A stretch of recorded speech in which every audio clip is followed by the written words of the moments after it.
ये सम्स देखिए, ये सेकंड टाइप का सम्स है। यहाँ पे हम लोगों को उल्टा बनाना है, माने यहाँ पे इनकम एक्सपेंडिचर बनाया हुआ है, उससे हम लोगों को रिसिप्ट एंड पेमेंट बनाना है। अभी तक हम लोग रिसिप्ट एंड पेमेंट दिया रहता था और उससे हम लोग बनाते थे इनकम एक्सपेंडिचर, लेकिन यहाँ पे उल्टा दिया हुआ है, इनकम एक्सपेंडिचर और कुछ एडजस्टमेंट दिया हुआ है, उससे हम लोगों को receipt and payment account, opening balance sheet and closing balance sheet बनाना है। यहाँ पे सारा एडजस्टमेंट उल्टा होगा। हम लोग जब कोई भी एडजस्टमेंट सॉल्व करेंगे तो पहले हम लोग ये देखेंगे कि अगर हम लोग इनकम एक्सपेंडिचर बनाते तो क्या करते, ऐड करते कि लेस करते, उसका उल्टा कर देंगे।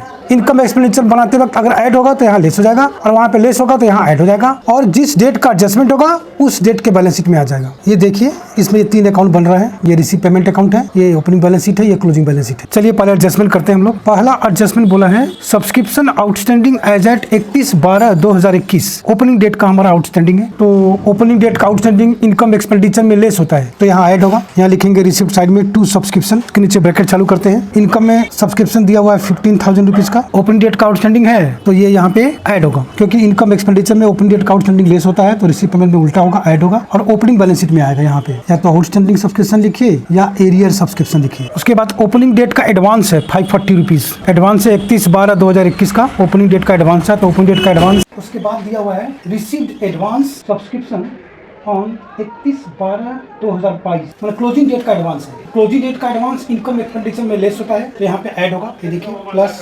540, और क्लोजिंग के लायबिलिटी में आएगा यहाँ पे ऐसे एडवांस सब्सक्रिप्शन बोल के 540। नेक्स्ट एडजस्टमेंट बोला है सब्सक्रिप्शन आउटस्टैंडिंग क्लोजिंग डेट का है 31 दिसंबर 2022, क्लोजिंग डेट का आउटस्टैंडिंग है तो क्लोजिंग डेट का आउटस्टैंडिंग इनकम एक्सपेंडिचर में ऐड होता है तो यहाँ पे लेस होगा -1500, और क्लोजिंग के एसेट्स में आएगा, यहाँ पे आएगा एरियर सब्सक्रिप्शन बोल के 1500 रुपये। उसके बाद लिखा है एडवांस सब्सक्रिप्शन ओपनिंग डेट का 2021 का 900 रुपीज है, ओपनिंग का एडवांस इनकम एक्सपेंडिचर में ऐड होता है तो यहाँ पे लेस होगा -900, और ओपनिंग के लायबिलिटी में आएगा यहाँ एडवांस सब्सक्रिप्शन 9 है। तो इस तरह से ये सब सब्सक्रिप्शन ऐड लेस करके आउटर में आएगा 14,340, 14340। नेक्स्ट एडजस्टमेंट बोला है सैलरी आउटस्टैंडिंग है ओपनिंग डेट का 800 और क्लोजिंग डेट का 900। ओपनिंग का आउटस्टैंडिंग ओपनिंग के लायबिलिटी साइड में, क्लोजिंग का आउटस्टैंडिंग क्लोजिंग के लायबिलिटी साइड में पहले लिख लेते हैं। तो क्लोजिंग का आउटस्टैंडिंग इनकम एक्सपेंडिचर में ऐड होता है और ओपनिंग का आउटस्टैंडिंग लेस होता है, यहाँ पे उल्टा होगा, क्लोजिंग वाला लेस होगा और ओपनिंग वाला ऐड होगा, मतलब 900 लेस होगा और 800 ऐड होगा। यहाँ पर लिखते हैं पेमेंट साइड में बाय सैलरी एंड वेजेस, जो इनकम एक्सपेंडिचर में दिया हुआ है 9,500 दिया हुआ है, इसमें क्लोजिंग वाला ऐड होगा,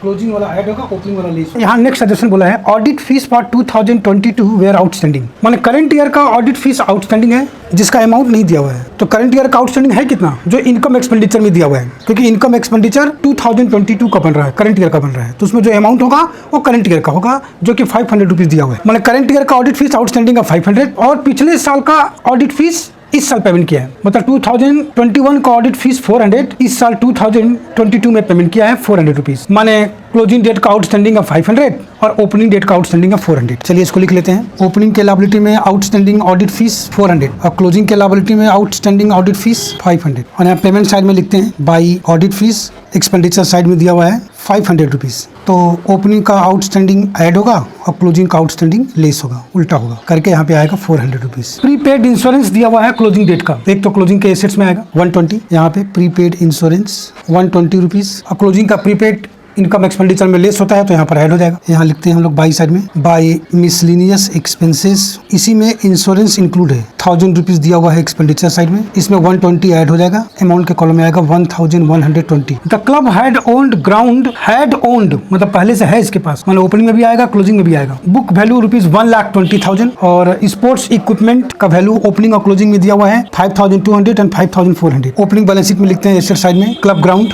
1,20,000 और ग्राउंड पे डेप्रिसिएशन नहीं होता है, ये क्लोजिंग में भी आ जाएगा क्योंकि फिक्स एसेट्स है। इसके बाद बोला है स्पोर्ट्स इक्विपमेंट ओपनिंग और क्लोजिंग वैल्यू दिया हुआ है, ओपनिंग में है 5,200 और क्लोजिंग में है 5,400, लेकिन डेप्रिसिएशन भी दिया हुआ है एक्सपेंडिचर में 600 रुपीज, तो यहाँ से कितना स्पोर्ट्स इक्विपमेंट परचेज किए हैं वो निकल जाएगा। तो ओपनिंग बैलेंस शीट में लिखते हैं स्पोर्ट्स इक्विपमेंट एसेट साइड में 5,200, तो क्लोजिंग बैलेंस शीट में और क्लोजिंग बैलेंस शीट में स्पोर्ट्स इक्विपमेंट 5,400। ओपनिंग में 5,200 का स्पोर्ट्स इक्विपमेंट है, 600 का डेप्रिसिएशन हो गया तो क्लोजिंग में 4,600 होना चाहिए, जबकि है 5,400। किसका मतलब जो बैलेंस है वो परचेज हुआ है, ज्यादा हो गया तो परचेज है, कम हो गया तो सेल है, यहाँ ज़्यादा हुआ है तो यहाँ पे लिखेंगे हम लोग पेमेंट साइड में by purchase of sports equipment. अभी 5400 है और डेप्रिसिएशन काट के होना चाहिए था 4600, इसका मतलब 800 रुपीज का परचेज हुआ है ये। इन 2021 club had raised a loan of rupees 50,000, मतलब ओपनिंग में हमारा लोन है 50,000 रुपीज का। हैड रेज्ड मतलब पहले भी था अभी भी है, यहाँ भी आ जाएगा लोन क्योंकि पेमेंट नहीं हुआ है। लास्ट एडजस्टमेंट दिया हुआ है, क्लोजिंग डेट का कैश दिया हुआ है 3200, एक तो क्लोजिंग बैलेंस शीट में आएगा कैश इन हैंड 3200 और दूसरा यहाँ रिसीव पेमेंट में आएगा, यहाँ लास्ट में सबसे नीचे आएगा यहाँ पे बाई साइड में बाई बैलेंस CD, ये क्लोजिंग बैलेंस। तो ओपनिंग बैलेंस यहाँ पे निकल जाएगा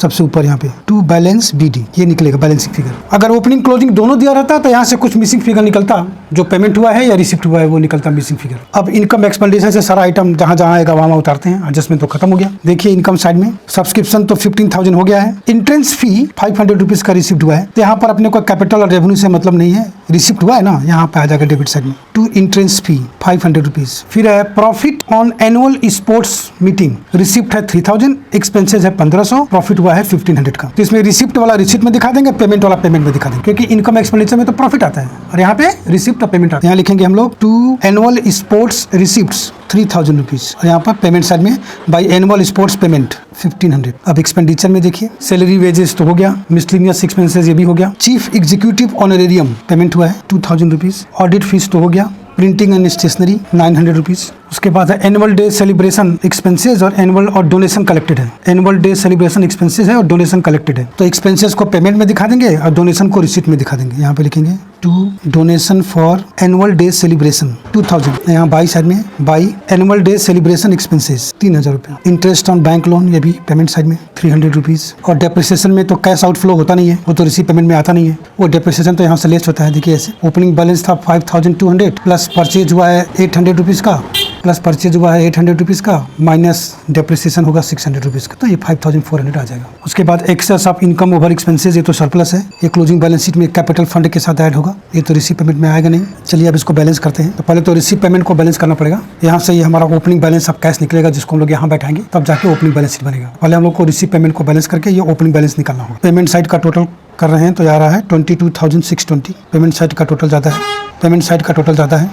इसमें से डेबिट वाला सारा लेस करेंगे तो ये हमारा टू बैलेंस BD निकल जाएगा 2780 को यहाँ ओपनिंग बैलेंस शीट के एसेट्स में बैठाएंगे, कैश इन हैंड 2780। अब इसका टोटल करेंगे 129,180 आ रहा है टोटल, इधर भी टोटल वही आएगा 129,180। अब इसमें से ये चारों लेस करेंगे, ये निकलेगा कैपिटल फंड, ये आ रहा है 77,080, इसको यहाँ बैठाएंगे क्लोजिंग बैलेंस शीट में। इसमें ये 1200 ऐड करके आउटर में लाएंगे 78,280। और मैंने बोला था कि बैलेंस करने से पहले चेक कर लेंगे कि सारा फिक्स एसेट और फिक्स लायबिलिटी जो ओपनिंग में है वो क्लोजिंग में आया है कि नहीं आया है। नहीं आया है तो लिखना पड़ेगा। फिक्स एसेट में क्लब ग्राउंड और स्पोर्ट्स इक्विपमेंट जो कि आ गया है, फिक्स लायबिलिटी में ये लोन है वो भी आ गया है, हो गया सब। अब इसका भी टोटल देख लीजिए 1,30,220 आ रहा है दोनों तरफ, 130,220। इस तरह से हम लोग इनकम एक्सपेंडिचर से रिसीव पेमेंट और बैलेंस शीट बनाते हैं। अब नेक्स्ट हम लोग करेंगे जो इसका अनदर टाइप्स ऑफ सम्स है, जिसमें 2 डेट का बैलेंस शीट दिया रहेगा और कुछ एडजस्टमेंट दिया रहेगा, उससे हम लोग इनकम एक्सपेंडिचर्स और रिसिप्ट एंड पेमेंट बनाएंगे। चलिए देखिए ये सम्स देखिए, इसमें 2 डेट का बैलेंस शीट दिया हुआ है, जिसमें दिसंबर 2021 ओपनिंग है जिसका टोटल 1,55,000 है दोनों तरफ, और दिसंबर 2022 क्लोजिंग है जिसका टोटल 2,54,050 है बोथ साइड, और नीचे कुछ कैश ट्रांजैक्शन और एडजस्टमेंट दिया हुआ है। देखिए ये इसका फॉर्मेट है, ये इनकम एक्सपेंडिचर है और ये रिसीप्ट एंड पेमेंट है। बैलेंस शीट तो ऑलरेडी दिया हुआ है। चलिए पहले एडजस्टमेंट ही करते हैं। डेप्रिसिएशन दिया हुआ है बिल्डिंग का 5%, लाइब्रेरी बुक का 10% और इन्वेस्टमेंट का वैल्यू रिड्यूस हुआ है 5% से। तो चलिए पहले यहाँ पर डेप्रिसिएशन का एंट्री कर लेते हैं हम लोग। एक डेप्रिसिएशन तो एक्सपेंडिचर में आएगा यहाँ पे, 2 डेप्रिसिएशन बिल्डिंग। बैलेंस शीट में देखिए ओपनिंग में बिल्डिंग दिया हुआ है 50,000 और क्लोजिंग में दिया हुआ है 47,500। ये जो क्लोजिंग बैलेंस दिया हुआ है 47,500 ये क्लोजिंग बैलेंस है, ये आफ्टर डेप्रिसिएट वैल्यू दिया हुआ है, ये 5% डेप्रिसिएशन हटा के दिया हुआ है, माने ये जो वैल्यू है वो 95% है। तो 5% कितना होगा, देखिए ऐसे होगा 47,500 का 5/95 कर दीजिए ऐसे, या आप सीधा 50,000 का 5% ले सकते हैं 2,500 रुपया, वो भी सही है। फर्नीचर ओपनिंग में 5,000 है, क्लोजिंग में 12,000 है। उसके बाद लाइब्रेरी बुक पे 10% बोला, लाइब्रेरी बुक्स उसके बाद लाइब्रेरी बुक्स पे 10% बोला है, तो लाइब्रेरी बुक्स ओपनिंग में 25,000 है, क्लोजिंग में 58,500 है। यहाँ पर भी 58,500 डेप्रिसिएशन हटा के है, मतलब वो 90% है, तो उसका भी डेप्रिसिएशन ऐसे ही निकाल लेते हैं 10/90 करके। क्लोजिंग वैल्यू 58,500 इंटू 10/90, क्योंकि 10% डेप्रिसिएशन है।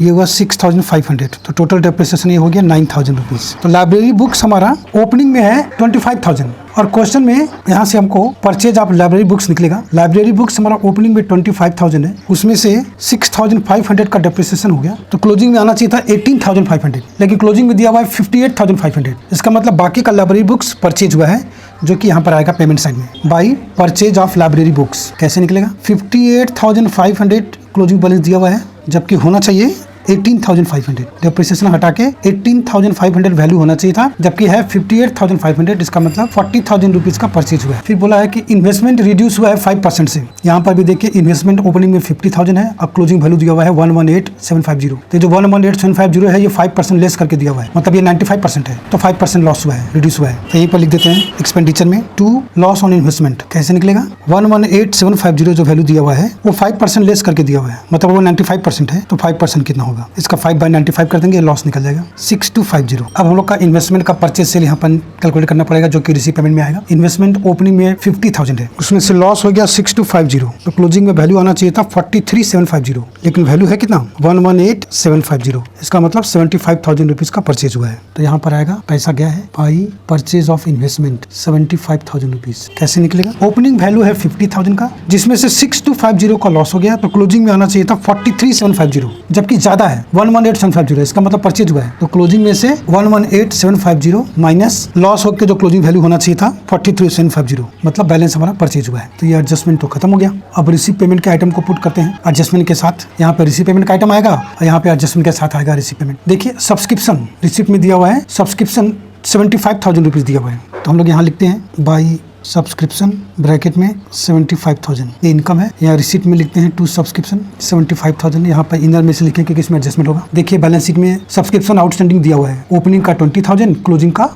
15,000। तो अब इनकम एक्सपेंडिचर में ओपनिंग का आउटस्टैंडिंग लेस होता है और क्लोजिंग का आउटस्टैंडिंग ऐड होता है, जो यहाँ पर करना पड़ेगा -20,000 प्लस 15,000, तो सब्सक्रिप्शन आउटर में आएगा 70,000। डोनेशन 50,000 है, एक तो रिसीट में दिखाते हैं टू डोनेशन 50,000। अरे बड़ा अमाउंट है, ये तो कैपिटलाइज होना चाहिए, लेकिन क्वेश्चन में जो बैलेंस शीट दिया हुआ है उसमें लायबिलिटी साइड में कोई भी डोनेशन कैपिटलाइज नहीं है। इसका मतलब ये लोग इस डोनेशन को रेवेन्यू ट्रीट करके यहाँ पे लिखा है, तो यहाँ लिखेंगे बाई डोनेशन ब्रैकेट में रेवेन्यू 50,000। इंटरेस्ट ऑन इन्वेस्टमेंट है 600 रुपीज़। देखते हैं रिसीट में पहले दिखाते हैं इंटरेस्ट ऑन इन्वेस्टमेंट, दूसरा यहाँ इनकम है बाई इंटरेस्ट ऑन इन्वेस्टमेंट। अगर इस इन्वेस्टमेंट का अगर बैलेंस शीट में जो इन्वेस्टमेंट दिया हुआ है उस पर रेट ऑफ इंटरेस्ट भी दिया होता तो हम लोग को एक्रूड या एडवांस का इंटरेस्ट कैलकुलेशन करके यहाँ पे ट्रीटमेंट करना पड़ता, किंतु रेट नहीं दिया हुआ है, तो अपना काम आसान हो गया। सेल ऑफ ओल्ड फर्नीचर 500, एक तो रिसीट में आएगा सेल ऑफ ओल्ड फर्नीचर 500, और ये इनकम एक्सपेंडिचर में नहीं आएगा। Purchase of furniture, sale of furniture, assets का परचेज सेल इनकम एक्सपेंडिचर में नहीं आएगा, उसका प्रॉफिट लॉस आता है। यही बोलता है कि सेल ऑफ फर्नीचर 500 जिसका कॉस्ट 400 है, तो 100 रुपीज यहाँ पे इनकम में आता। इससे हम लोग को फर्नीचर का परचेज सेल कंप्लीट करना पड़ेगा। देखिए फर्नीचर हमारा ओपनिंग में 5,000 है, 500 का डेप्रिसिएशन हो गया, तो क्लोजिंग में 4,500 होना चाहिए, लेकिन है 12,000। इसका मतलब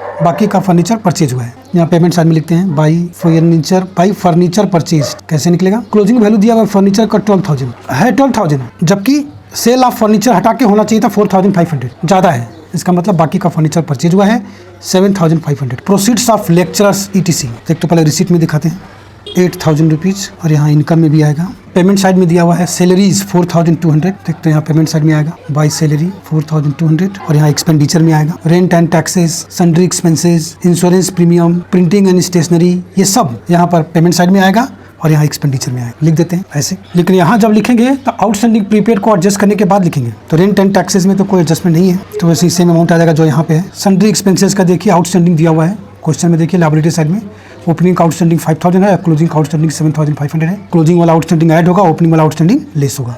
यहाँ लिखते हैं टू सन्ड्री एक्सपेंसेस प्लस 7,500 और माइनस 5,000 करके यहाँ पे अमाउंट आएगा 7,950। इंश्योरेंस देखिए यहाँ पे 1,500 है, किंतु बैलेंस शीट में देखिए क्लोजिंग में प्रीपेड इंश्योरेंस दिया हुआ है, क्लोजिंग वाला प्रीपेड तो यहाँ पर लेस होगा। यहाँ जब लिखेंगे तो एडजस्टमेंट के साथ लिखेंगे टू इंश्योरेंस 1,500, क्लोजिंग का प्रीपेड लेस हो जाएगा 300 रुपीज जो बैलेंस शीट में दिया हुआ है, तो यहाँ आएगा 1,200। प्रिंटिंग एंड स्टेशनरी तो कोई आउटस्टैंडिंग प्रीपेड नहीं है, वही वाला अमाउंट यहाँ आ जाएगा, ये वाला अमाउंट यहाँ आ जाएगा। बैलेंस शीट का आइटम देख लीजिए, कैपिटल फंड हो गया, outstanding building, furniture, library, investment का एडजस्टमेंट हो गया, आउटस्टैंडिंग सब्सक्रिप्शन हो गया। कैश इन हैंड देखिए ओपनिंग में 5,000 है, क्लोजिंग में 2,000 है, तो ओपनिंग का हम लोग यहाँ पर लिख देते हैं सबसे ऊपर, जगह छोड़ देना चाहिए था पहले ही। To balance BD opening balance दिया हुआ है 5,000 और by balance CD closing balance दिया हुआ है 2000 रुपीज़।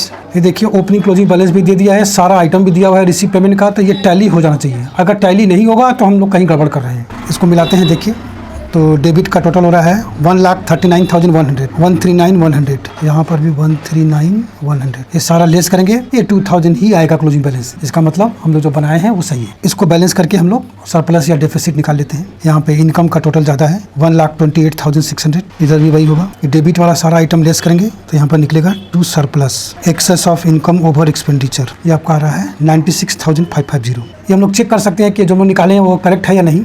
देखिए हमारा ओपनिंग कैपिटल बैलेंस शीट में देखिए ओपनिंग कैपिटल फंड है हमारा 1,50,000, उसमें सरप्लस ऐड करके क्लोजिंग कैपिटल फंड आना चाहिए। 1,50,000 में प्लस ऐड करेंगे 96,550, तो क्लोजिंग वाला देखिए 246,550 आ रहा है। इसका मतलब हम लोग का इनकम एक्सपेंडिचर सही है। ये क्लोजिंग भी मिल गया और क्लोजिंग कैपिटल फंड भी मिल गया। इस तरह से बैलेंस शीट और एडजस्टमेंट दिया रहेगा तो हम लोग ये इनकम एक्सपेंडिचर और रिसीव पेमेंट ऐसे बनाएंगे। हम लोग इतना सारा चीज़ देखने और समझने के बाद तब इसका जो लास्ट वाला पार्ट है वो समझ में आएगा, मिसिंग फिगर। ठीक है, चलिए अब इसका लास्ट पार्ट वाला करते हैं हम लोग नेक्स्ट वीडियो में। आज यही रुकते हैं, धन्यवाद।